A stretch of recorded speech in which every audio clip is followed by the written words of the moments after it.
आगे बोले अब मनुपुत्र उत्तानपाद के वंश के विषय में सुनाएंगे। बोले गुरुजी बड़े तो प्रियव्रत, बोले प्रियव्रत तो बीतरागी हो गए, तपस्या करने को गए हैं, उत्तानपाद सृष्टि क्रम संभाले। उत्तानपाद की दो पत्नी हैं, सुनीति और सुरुचि। सुरुचि के यहाँ उत्तम कुमार नामक पुत्र हैं और सुनीति के यहाँ बालभक्त ध्रुव, जो बाल्यकाल में ही ठाकुर जी की प्राप्ति की है अल्पायु में। बोले हाँ हाँ कैसे? बोले एक दिन ध्रुव जी महाराज खेलते खेलते पिता के समीप में गए हैं। पिताजी ने सुंदर कुमार को देखे गोद में उठा के बिठा ली। विमाता रुचि ऊपर से देख रही है, सौत को बेटा इनकी गोद में बैठे हुए कितना स्नेह करें कि इन्हीं को राज्य का उत्तराधिकारी घोषित ना कर दे। ये विचार करके अपने पुत्र उत्तम को भेज दिए। बोले जाओ पिताजी की गोद में बैठो। आए हैं, बोले पिताजी हम भी बैठेंगे। बोले आ जाओ। इन्हें भी बिठा ली। दोनों की सिर पे हाथ फिरा रही, भाग्य पे फूले नहीं समा रही। एक दिन तो वो हो जो मैं एक पुत्र के मुख दर्शन के लिए तरसे हूं। आज मैं कितना भाग्यवान हूं जो सुंदर दो कुमारों का पिता। ये प्रसन्नता नहीं देखी गई। रुचि पर दौड़ के आई है। ध्रुव जी महाराज को हाथ पकड़ के झटक दिए, महाराज की गोद में ते उठा के पृथ्वी पे पटक दिए, अपमानित किए। गंदी गली के कीड़े, तेरा इतना साहस कि तू राजा की ताज पर चढ़ गया, तेने राजा के वस्त्रों को दूषित कर दिया। अरे अभागे, अगर इस गोद में बैठना था तो वहां जन्म क्यों लिया, मेरे यहां जन्म क्यों नहीं लिया? सुनीति की कूख से जन्म लेकर के इनकी गोद में बैठने का अधिकार तूने खो दिया। चल भागे यहां से। अपमानित हुए हैं। ध्रुव जी पिताजी की ओर देख रहे हैं। पिताजी कुछ नहीं बोले तो मौनम स्वीकृति लक्षणम। समझ गए पिताजी की भी इच्छा है। क्षत्रिय बालक अपमान सहन नहीं कर पाई, क्रोध के कारण मुख लाल पड़ गया, मोटी मोटी आंखों से अश्रुपात हो गया। रोते रोते मां के पास में आए। मां देखी, अरे अरे मेरे बेटा को कौन ने रुबायो, कौन ने दुखी किया, हमें बताओ। क्या करोगी? बोले आपके पिताजी से कह के उन्हें दंडित कराएंगे। कौन पिता? कैसो पिता? मां मेरे कोई नहीं। कैसी बात करो हो, हम तुम्हारी मां हैं और महाराज तुम्हारे पिता हैं। कल तक तो हम भी यही माने हैं, पर आज मेरी मौसी ने मेरा भ्रम तोड़ दियो। सारी बात जो बताई है, मां के हृदय को कष्ट तो है, पर अपने मन की दुर्बलता को संतान के ऊपर प्रकट करके हमारी माता बालक के मन में द्वेष का बीज बोना नहीं चाहती। इतनी सी बात के लिए दुखी हो? अरे पागल, संसारी पिता है। संसारी पिता की गोद में नहीं बैठने का तुम्हें इतना कष्ट है कि तुम अपने को अभागा कह रहे हो। ये संसारी पिता जो आज उनके हैं, कल तेरे हैं, फिर उनके हैं, फिर तेरे हैं, और एक दिन ऐसा भी आएगा ना आपके रहेंगे ना उनके रहेंगे, दोनों को छोड़ के चले जाएंगे, फिर भी तो तेरे को रोना ही पड़ेगा। संसारी पिता की गोद में नहीं बैठने का इतना कष्ट हो गया कि तू अपने को अभागा कहता है। अभागा बोलना है तो तब बोल जब मानव शरीर धारण करके परमपिता परमात्मा की प्राप्ति ना हो, तब कहो कि आपके समान कोई अभागा नहीं। बोले मां, ये परमपिता परमात्मा क्या मेरे पिताजी से भी बड़े हैं? बोले तेरे पिता के भी परमपिता हैं। हम उनकी गोद में बैठे और कहीं वहां भी मौसी ने हमें भगा दियो तो? बोले वहां से कोई भगा नहीं सकता। एक बार बैठने की आवश्यकता है, फिर कोई नहीं उठाएगा। तब तो ठीक है मां, अब तो हम उन्हीं की गोद में बैठेंगे। बोले अभी नहीं तो फिर कभी नहीं, क्योंकि का वर्षा जब कृषि सुखानी और समय चूक फिर का पछतानी। गोद में बैठने की आयु तो बालक की होती है मां। हम उनकी गोद में बैठेंगे, आपको अपना मुख जबी दिखाएंगे। प्राण करके गए हैं ध्रुव जी, और इधर को नारद जी महाराज लक्ष्मी नारायण के समीप में खड़े हैं।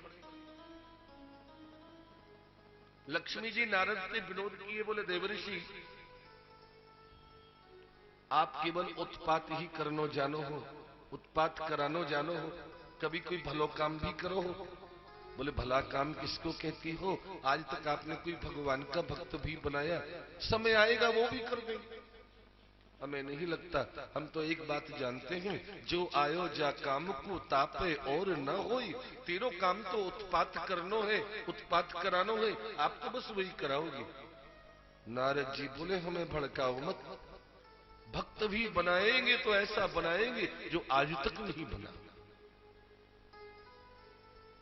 हम तो तभी मानेंगे, ठीक है तो हम आपके श्री चरणों के दर्शन तब करेंगे जब ऐसा भक्त बना के आएंगे। नारद जी जा रहे हैं भक्त ढूंढवे को, और बाल भक्त ध्रुव जा रहे हैं भगवान ढूंढवे को। एक जंगल में प्यारे दोनों ही मिल गए।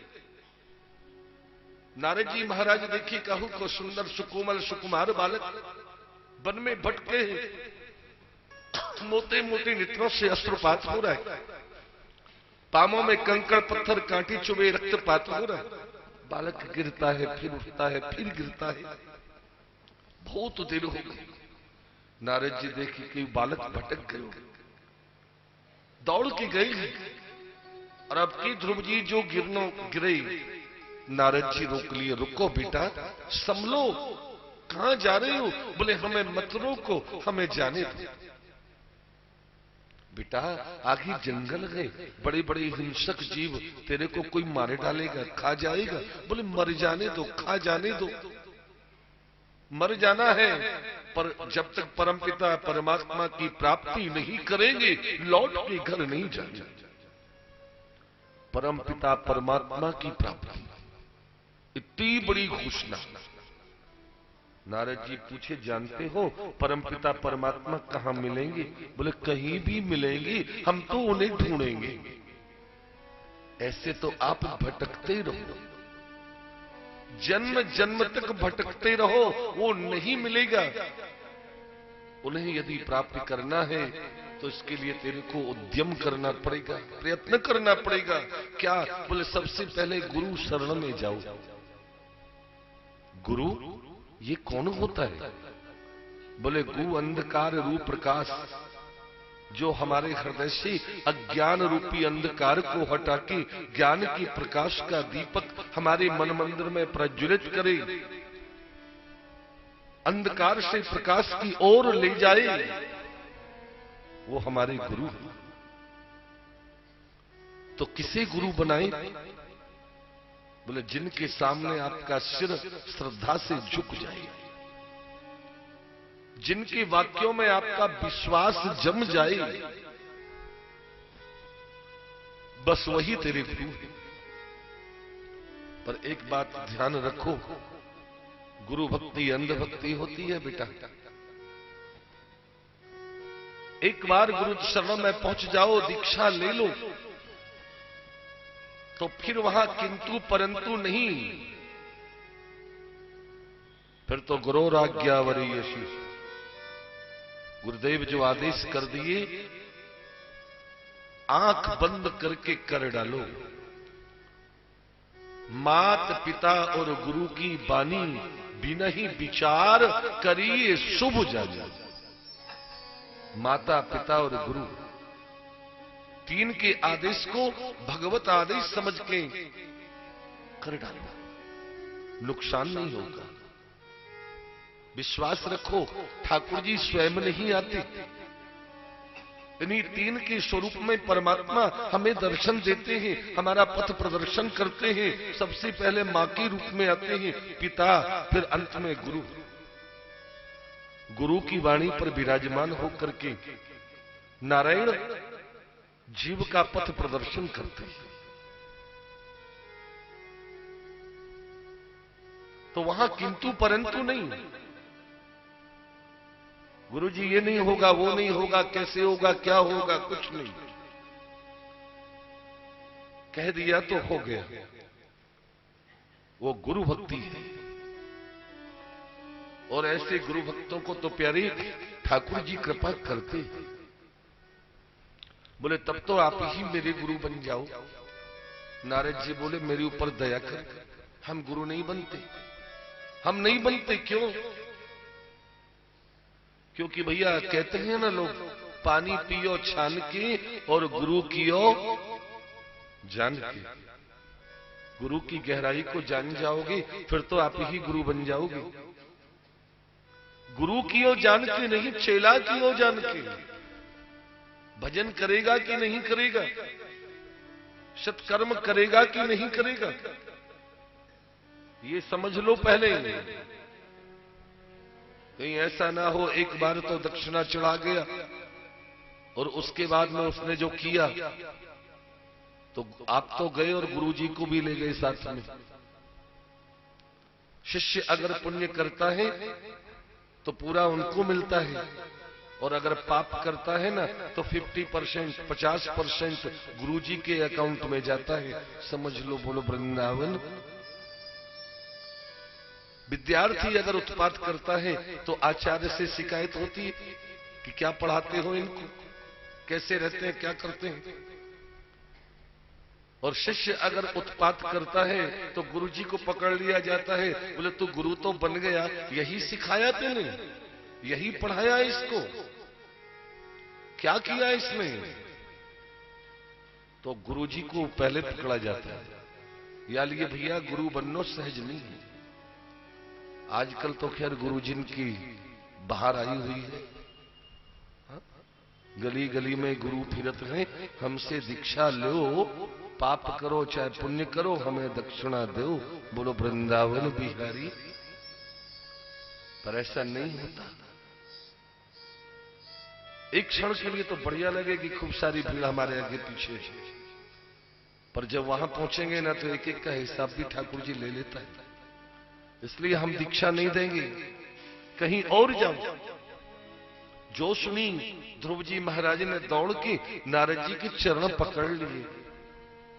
बोले मैं बालक हूं ना, अबोध अज्ञानी, इसलिए आप मेरे को नहीं अपना रहे, ठुकरा रहे। प्रभु आप ठुकराओ, मैं आपके चरणों को अब नहीं छोड़ूंगा, मेरे ऊपर कृपा करो। चरणों में पड़े बालक को जो देखे, इतने आंसू निकले ध्रुव की नेत्रों से कि नारद जी के तो चरण धुल गए। हाथ जोड़ लिए, नन्हा सा फूल हूं, छोटा सा बालक हूं, नन्हा सा फूल हूँ, चरणों की धूल हूँ मैं। नन्हा सा फूल हूँ मैं, चरणों की धूल हूँ मैं। नन्हा सा फूल हूँ मैं, चरणों की धूल हूँ मैं। नन्हा सा फूल हूँ मैं, चरणों की धूल हूँ मैं। आया हूँ मैं तो तेरे द्वार, गुरुजी मेरी पूजा करो स्वीकार। गुरुजी मेरी पूजा करो स्वीकार। गुरुजी मेरी पूजा करो स्वीकार। गुरुजी मेरी पूजा करो स्वीकार। जय हो। सभी हाथ उठा करके गुरुदेव भगवान की जय बोले। गुरुदेव भगवान की।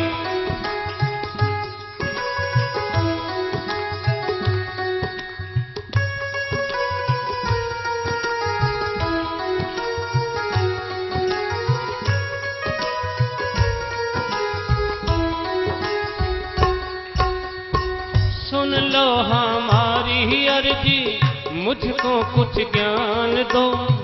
सुन लो हमारी अर्जी, मुझको कुछ ज्ञान दो। सुन लो हमारी अर्जी, मुझको कुछ ज्ञान दो। जीवन को जीना सीखूं, ऐसा वरदान दो। जीवन को जीना सीखूं, ऐसा वरदान दो। जीवन को जीना सीखूं, ऐसा वरदान दो, जीवन को जीना सीखूं ऐसा वरदान दो। सूरज सी शान पाऊं, चंदा सामान पाऊं, सूरज सी शान पाऊं, चंदा सामान पाऊं।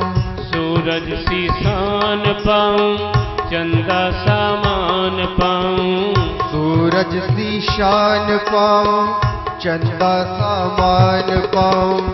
दे दो मुझे तो उपहार, गुरुजी मेरी पूजा करो स्वीकार।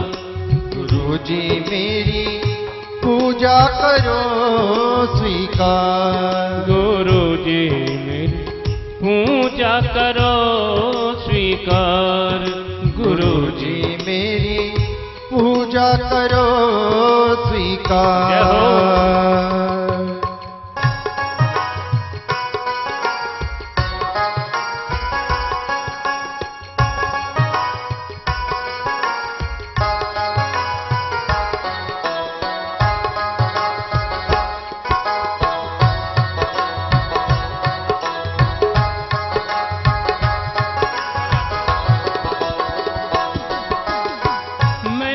निर्गुनिया हूँ, मैं तो निर्गुनिया हूँ, इतनी सी बात है।